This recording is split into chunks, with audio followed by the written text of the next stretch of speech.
جی ناظرین، سندھ حکومت نے حال ہی میں ایک فیصلہ کیا ہے جس کے تحت وہ سندھ میں سندھ پاور ریگولیٹری اتھارٹی سپرا بنانے جا رہے ہیں۔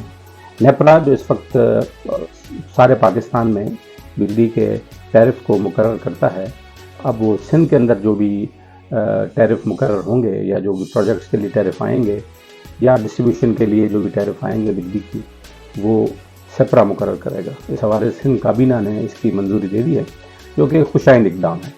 صوبوں کے اندر پاکستان میں، ساری دنیا میں ایسا ہوتا ہے کہ جو بجلی ہے وہ صوبائی سبجیکٹ ہے اور صوبے یہ طے کرتے ہیں کہ بجلی کا ٹیرف کیا ہونا چاہیے۔ سندھ میں بھی، باقی صوبے بھی شاید کریں ایسا، لیکن سندھ میں سب سے پہل کی ہے اور یہ ہونے جا رہا ہے۔ یہ بڑا اچھا فیصلہ ہے، مثبت ان سینس کہ اس سے بجلی کے شعبے میں انتظامی خود مختاری بھی ملے گی اور شاید مالیاتی بھی اس حوالے سے ملے اور جو بجلی کے مسائل ہیں وہ حل ہونے میں مدد ملے گی۔ لیکن اس سے ایک اور اعلان بھی کیا گیا ہے اور وہ اعلان یہ ہے کہ جو بجلی کے ٹیرف ہیں وہ کم ہو جائیں گے اور عوام کو سستی بجلی ملے گی۔ یہ ذرا بہت بڑا ایک دعویٰ ہے جو سندھ حکومت نے کیا ہے۔ اس کا امکان فی الحال اس لیے نظر نہیں آ رہا کہ سندھ حکومت کو یہ بھی کہا گیا ہے کہ آپ سیپکو اور جو ہیسکو ہے، دو بڑے جو ادارے ہیں، کیسک جو ہے وہ تو کراچی ویسے پرائیویٹائز ہے، لیکن جو دو باقی بجلی کی ڈسٹریبیوشن کمپنیاں ہیں وہ ہیں ہیسکو اور سیپکو، سکھر اور حیدرآباد۔ ان کو یہ بھی سندھ حکومت تحویل کے اپنے لینے جا رہی ہے اور اس پر کام شروع ہو چکا ہے، کاغذی کارروائی چل رہی ہے۔ فیڈرل گورنمنٹ نے کہہ دیا ہے، آئی ایم ایف بھی اس میں بڑا خوش ہے کہ اس کو آپ صوبوں کے حوالے کر دیں تاکہ یہ لائبلٹی بھی فیڈرل گورنمنٹ کی نہ ہو۔ لیکن مسئلہ یہ ہے کہ اس میں دو مسائل آ رہے ہیں۔ سیپکو اور ہیسکو جو ہے پاکستان کے جو آپ یہ کہہ لیں کہ نااہل ترین ڈسٹریبیوشن کمپنیاں ہیں اور ان کے جو لائن لاسز ہیں وہ 35 اور 36% کے قریب ہیں، جو کہ بڑھتے جا رہے ہیں۔ اب 35 اور 36% لائن لاسز والی کمپنی کو کون خریدے گا یا اس کو پرائیویٹ سیکٹر کیسے چلا پائے گا کہ جب تک کہ یہ اس میں معاملات سیدھے نہ ہوں۔ اب یہ دو کمپنیاں ہیں، یہ ایک سال میں 45 سے 50 ارب روپے کا نقصان کرتی ہیں۔ ہر سال 45 سے 50 ارب روپے کا نقصان یہ کمپنیاں کر رہی ہیں۔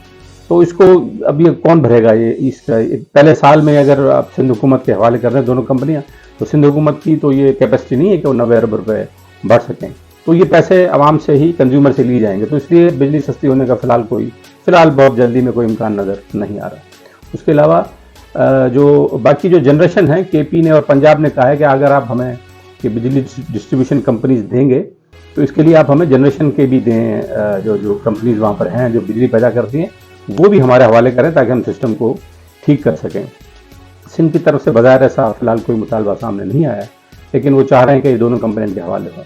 اور ان دونوں کمپنیاں جو ہیسکو اور سیپکو ہیں، وہ ایک کمپنی کے اوپر 140 ارب روپے اور دوسری کمپنی جو سیپکو ہے اس کے اوپر 172 ارب روپے کے واجب الادا رقمیں جو ہیں وہ لینی ہے، ریکور کرنی ہے مختلف اداروں سے، پرائیویٹ سیکٹر سے۔ اتنی بڑی رقم کیسے جو ہے ریکور ہوگی اور جو ہر سال کا نقصان ہے یہ بھی کیسے پورا ہوگا؟ تو اس سلسلے میں یہ کمپنیاں جب تحویل میں لی جائیں گی تو اس کی کیا شرائط ہوں گی، اس کا قرضہ کون بھرے گا اور اس کے بعد سندھ حکومت اس کو کیسے چلائے گی؟ کیونکہ سندھ حکومت خود تو نہیں چلا سکتی، سندھ حکومت کی کیپیسٹی نہیں ہے، جو گورننس سندھ حکومت کی ہے پیپلز پارٹی گورنمنٹ میں خاص طور پر، وہ ادارے نہیں چلا سکتے۔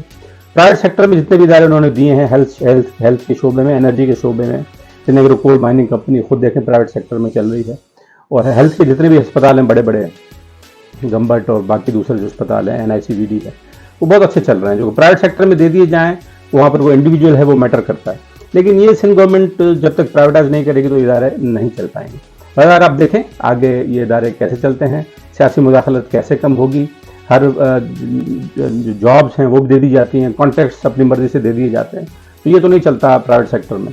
تو اس دیکھیں یہ دو کمپنیاں کیسے چلاتی ہیں، بظاہر یہ کم اس کا امکان ہے کہ اگر سندھ گورنمنٹ خود چلائے گی تو یہ ادارے چل سکیں گے، پرائیویٹ سیکٹر کو دینے پڑیں گے، لیکن بڑا سوال یہ ہے کہ یہ ادارے ایفیشینٹلی کیسے چلیں گے جب ان پر اتنے بہت زیادہ ڈیوز ہوں اور ان کے لائن لاسز جو ہیں وہ 35-38% تک ہوں۔